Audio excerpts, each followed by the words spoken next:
ways to heal your anxious attachment. The first thing you can do is ask yourself, is the man that you're with toxic, emotionally unavailable, or does he have an avoidant attachment style? Because if he's one of those three things, chances are he's going to actually trigger you into being anxious, even if you were previously secure in relationships. Just because those things tend to bring out more anxiety in us if we're trying to make that relationship work.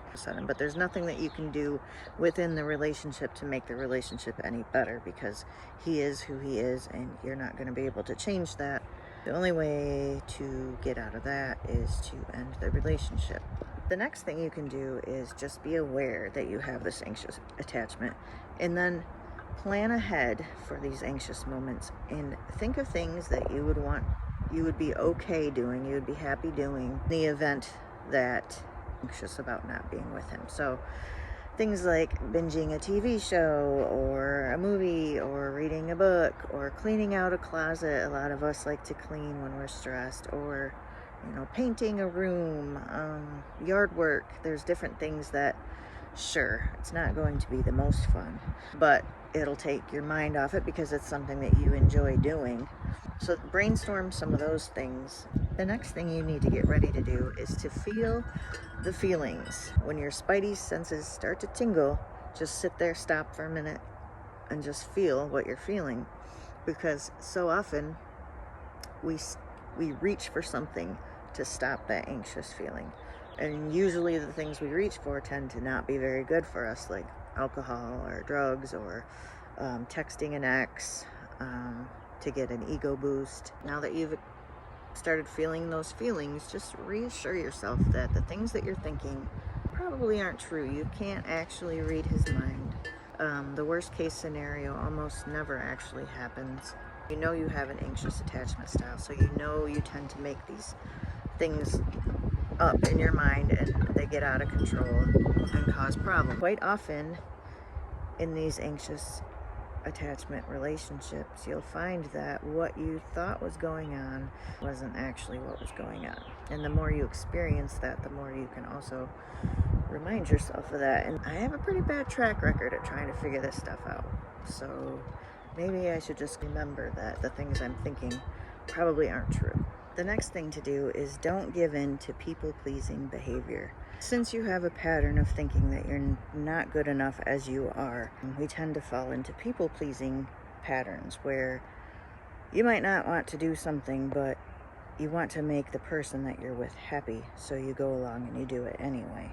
You're not paying attention to what you need and what you want or don't want. You're just doing things to make the other person think, oh, she's amazing, she just does all this stuff all the time for me and she's perfect. And that leads to resentment, because you're gonna be like, I can't believe he wants me to do this again. And then once the resentment builds like that, then you change who you are completely, because you're like, I can't do this anymore. And he's like, well, what the heck, why did you completely change personalities on me? The next thing you need to do is to read about reality. So if you go online and you read about anxious attachment, you're going to find that there are thousands and thousands of people thinking the exact same thoughts that you're thinking, and that this is not something that only you're experiencing. It really helps because you feel like you're not alone and you feel like it's a common thing. And since it's a common thing, there must be a way through this, because other people have successful relationships and you can too. The next thing you can do is to be honest with him. Tell him that you struggle with anxious attachment. Tell him that you're going to need a lot of reassurance and attention, and that you might tend to think that there's a problem if you don't hear from him. And you can tell him these things, but it's not on him to do everything that you're asking for. Okay? It's important that you learn to soothe yourself by doing the other things I just mentioned. But you can absolutely let him know, because many people will be understanding of that and will want to help. So there's nothing wrong with that.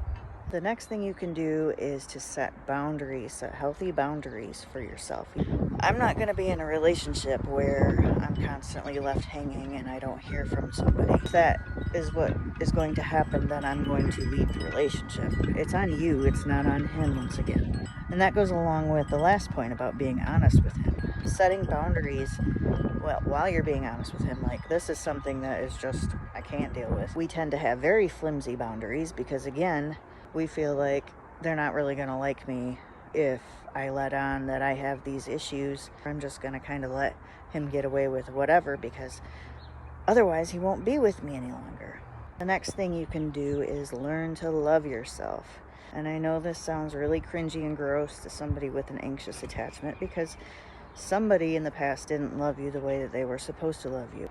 I know it's weird to think that you have to learn to love yourself when all you want is somebody to love you.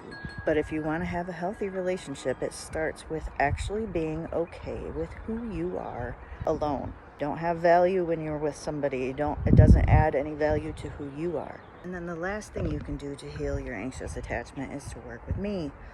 I have attachment style coaching available. It really takes looking at the cesspool of patriarchy that underlies all the things that we tend to think about ourselves. And then on top of that, there's trauma. But you can't unwind the trauma without also getting into the underlying reasons that you think the way that you think. If you decide to work with me with attachment style coaching, what I'll do is I'll give you some prep work, and that will kind of give me a baseline of how you feel about things right now and how things are going. After that, we have a 90-minute session together where I kind of explore a little deeper your past relationships, your important friendships, your childhood. And following that, I'll return your prep work to you with a bunch of notes that show this flawed patriarchal way of thinking so that we can begin to work on the lies that you're believing, the limiting beliefs that you have.